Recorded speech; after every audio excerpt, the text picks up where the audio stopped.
Chief of defence forces होंगे, the chief of naval staff और chief of air staff की appointment भी उसी तरह वज़ीर आज़म की एडवाइस पे हुआ करेगी। फील्ड मार्शल का टाइटल जो है वो एक टाइटल है, रैंक है, वो अपॉइंटमेंट एज सच नहीं है। आर्मी चीफ जो है वो अपॉइंटमेंट है, उसका एक टाइम फ्रेम है, वो 5 साल के लिए हमारे कानून के मुताबिक on the expiry of that time what ever is mentioned in the law वो ओहदा छोड़ देते हैं unless until he has been granted extension by the competent authority. वफाकी काबीना से मंजूरी के बाद 27वीं आईनी तरमीम सेनेट में भी पेश। वजीर कानून ने तरमीम पेश की। अपोजिशन का शोर शराबा इजलास से खिताब करते हुए आजम नजीर तारड़ ने कहा, आर्मी चीफ को चीफ ऑफ डिफेंस फोर्सेस की जिम्मेदारियां सौंपनी हैं। Chairman joint chief of staff committee का ओहदा खत्म होगा। मौजूदा chairman joint chief of staff committee मुद्दत पूरी करेंगे। 49 शिकों में तरमीम करने जा रहे हैं। आर्मी चीफ के ओहदे का टाइम फ्रेम होता है, फील्ड मार्शल एजाज है, उसका टाइम फ्रेम नहीं। सुओ मोटो का इख्तियार खत्म कर दिया ताकि फिर कोई चीफ जस्टिस आकर हॉस्पिटल के चक्कर ना लगाए, किसी को फांसी पे ना लटकाए। तमाम जमातों की मुशावरत के बाद वफाकी आईनी अदालत की तजवीज़ लाए। जजीज ट्रांसफ़र के मामले वज़ीर आज़म का किरदार ख़त्म कर दिया। ट्रांसफ़र का इख्तियार जुडिशल कमीशन के पास होगा। हाई कोर्ट के जज को 2 साल के लिए दूसरे सूबे भेजा जा सकेगा। सेनेट इलेक्शन एक वक्त पर होंगे।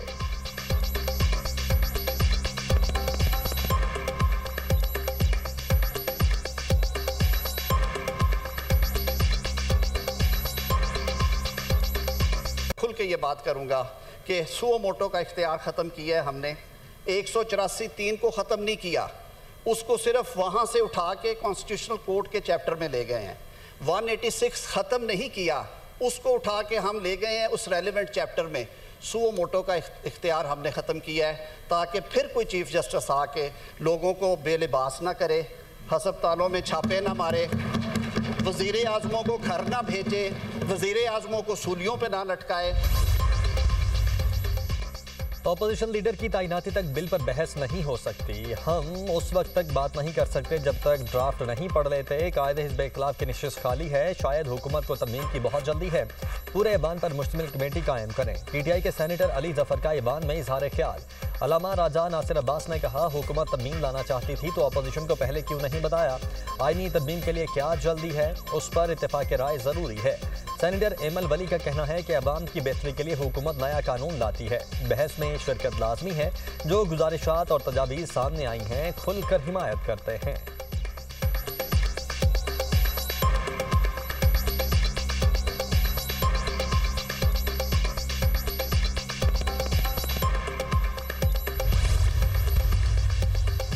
हुकूमत का आइन के आर्टिकल 243 में तब्दीली का फैसला। 27वीं तरमीम का मुजव्वदा मुसव्वदा सामने आ गया। बिल के मुताबिक army chief of defence forces होंगे। Field marshal of air force का ओहदा ताहयात रहेगा। सदर वज़ीर आज़म की एडवाइस पर तीनों मुसल्लह अफवाज के सरबराहान मुकर्रर करेंगे। सदर चीफ ऑफ आर्मी स्टाफ को बैक वक्त चीफ ऑफ डिफेंस फोर्सेज के तौर पर भी मुकर्रर करेंगे। सदर चीफ ऑफ नेवल स्टाफ और चीफ ऑफ एयर स्टाफ की तैनाती भी वज़ीर आज़म की सिफारिश पर करेंगे। Chairman joint chief of staff committee का ओहदा 27 नवंबर 2025 से ख़त्म कर दिया जाएगा। चीफ ऑफ डिफेंस फोर्सेज की सिफारिशात पर वज़ीर आज़म नेशनल स्ट्रेटेजिक कमांड के कमांडर की तैनाती करेंगे। वफाकी हुकूमत को इख्तियार होगा किसी अफसर को field marshal of the air force, admiral of the fleet के ओहदे पर तरक्की दे। मुसव्वदे के मुताबिक field marshal of the air force और एडमिरल ऑफ द फ्लीट को ताहियात, वर्दी और मुराद हासिल होंगी। आला ओहदे रखने वाले अफसरान कौमी हीरोज करार दिए जाएंगे। आर्टिकल 47 के तहत हटाए जा सकेंगे। आर्टिकल 248 के तहत सदर को हासिल इस्तिस्ना इन ही फौजी ओहदों पर भी लागू होगा। Field marshal of air force और एडमिरल ऑफ द फ्लीट के ओहदों पर आइन के आर्टिकल 248 का इतलाक होगा। Field marshal of air force और एडमिरल ऑफ द फ्लीट को फौजदारी कार्रवाई से इस्तिस्ना हासिल होगा। Field marshal, admiral of the fleet और मार्शल ऑफ एयर फोर्स को आर्टिकल 47 के तहत सिर्फ पार्लियामेंट ही हटा सकेगी। तीनों ओहदेदार अपने उमूर की इंजामदही में अदालत को जवाबदेह नहीं होंगे। तीनों ओहदेदार आईनी तौर पर कानूनी कार्रवाई से महफूज रहेंगे।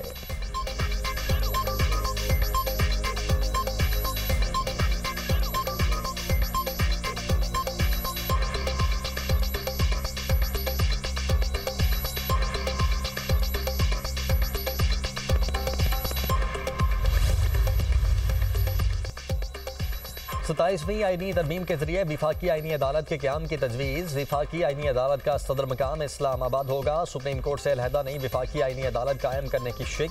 चीफ जस्टिस विफाकी आईनी अदालत की मुद्दत मुलाजमत 3 साल मुकर्रर। विफाकी आईनी अदालत के जज 68 बरस की उम्र में रिटायर होंगे। आईनी अदालत को विफाक और सूबों के दरमियान तनाज़ात सुनने, आईनी तशरीह और बुनियादी हुकूक से मुतल्लिक मुकदमात का दायरा इख्तियार होगा। सुप्रीम कोर्ट के आईनी इख्तियारात महदूद। नई अदालत को मुंतकिल। आर्टिकल 175 में जजेस तकर्रुरी के लिए नया तरीक़ाकार तजवीज़। जुडिशल कमीशन में विफाकी आईनी अदालत और सुप्रीम कोर्ट दोनों के चीफ जस्टिस शामिल। विफाकी आईनी अदालत और सुप्रीम कोर्ट के फैसले एक दूसरे पर लाजिम नहीं होंगे। आईनी अदालत का एडवाइजरी दायरा कार भी मुतय्यन किया जाएगा। सुप्रीम कोर्ट या आईनी अदालत में तकर्रुरी से इनकार पर जज रिटायर तस्वुर होगा।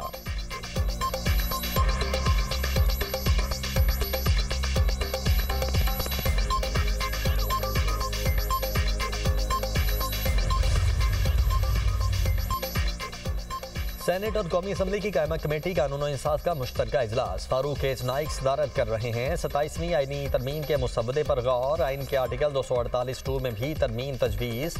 तरमीम सेनेटर अनुशा रहमान और सेनेटर खलील ताहिर सिंधु ने पेश की। तरमीम के तहत सदारती तर्ज का इस्तिस्ना वज़ीर आज़म को भी हासिल होगा। वज़ीर आज़म के खिलाफ भी फौजदारी कार्रवाई या गिरफ्तारी नहीं हो सकेगी। PTI ने 27वीं आईनी तरमीम बिल के लिए बुलाई गई कमेटी का बायकॉट कर दिया। JUI ने भी सेनेट और कौमी असम्बली की कायमा कमेटी कानून इंसाफ की मुश्तरका कमेटी का बायकॉट कर दिया। आलिया कामरान का कहना है कि JUI से कोई मुसव्वदा शेयर नहीं किया गया। हमें कहा गया आपको स्पेशल दावत है। जब कमेटी में आए तो कहा गया आपको स्पेशल दावत नहीं है। 26वीं तरमीम में जो तहफ़्फ़ुज़ात थे उनको 27वीं तरमीम में लाया गया। जजीज़ वाले मामले पर भी हमारे तहफ़्फ़ुज़ात हैं। गरीब मुल्क में एडवाइज़र्स की तादाद बढ़ाना कौन से अवाम का फ़ायदा है। हमारे 243 पर भी तहफ़्फ़ुज़ात हैं।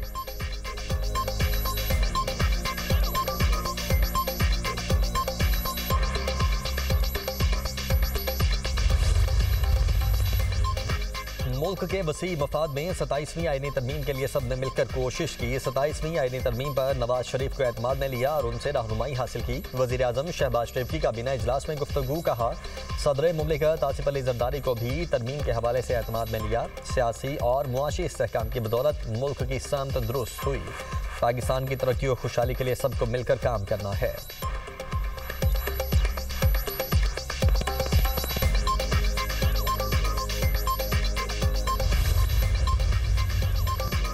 सताईसवीं आईनी तरमीम अगले हफ्ते मंजूर हो जाएगी। भारत के साथ जंग के बाद महसूस किया गया वॉरफेयर में सेंट्रल कमांड होनी चाहिए।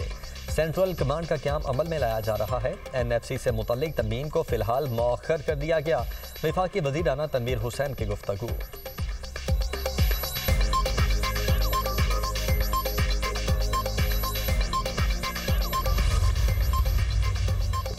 अपोजिशन सुन ले, पीपल्स पार्टी ने 1973 के आइन पर कोई कदगन नहीं आने दी। हमारी वजह से ही सेनेट में 27वीं तरमीम पर बहस हो रही है। पीपल्स पार्टी मिसाक जमहूरियत पर खड़ी रही। जमहूरियत जितनी वाज़ेह हो उतना बेहतर होगा। शहरी रहमान का सेनेट में इजहार ख्याल।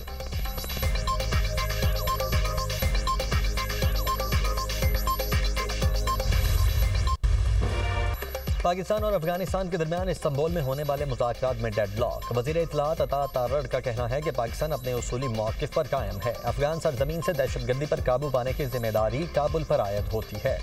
अफगान तालिबान अपने बैनुल-अक़वामी, इलाकाई और दो तरफ़ा वादों की तकमील में अब तक नाकाम रहे। पाकिस्तान अफगान तालिबान हुकूमत के ऐसे इक़दामात की हिमायत नहीं करेगा जो अफगान अवाम या पड़ोसी मुल्कों के मफाद में ना हो।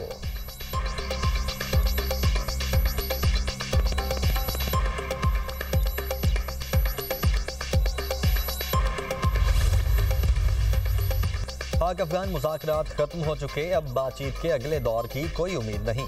आलमी मुआहदे हमेशा तहरीरी होते हैं। अफगान वफ्द हमारे मौक़िफ़ से मुत्तफ़िक था मगर लिखने पर राज़ी न था।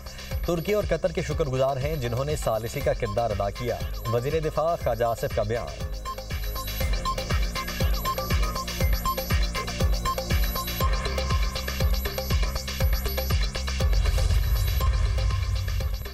चार अक्टूबर एहतजाज का केस, सलीमा खान और उज़मा खान के वारंट गिरफ्तारी जारी। ATC इस्लामाबाद की जानिब से मुसलसल अदम पेशी पर वारंट गिरफ्तारी जारी किए गए।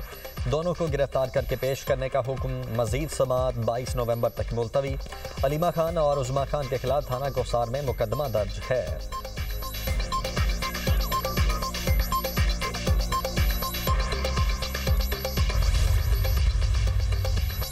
पंजाब में स्मॉग का जोर। लाहौर में औसतन AQI 161 रिकॉर्ड। लाहौर का फ़ज़ाई आलूदगी में दुनिया में छठा नंबर। नई दिल्ली फ़ज़ाई आलूदगी के एतबार से दुनिया में सरे फहरिस्त। AQI 243 तक पहुँच गया। मुल्तान 167, बहावलपुर 149, फैसलाबाद का AQI 148 रिकॉर्ड।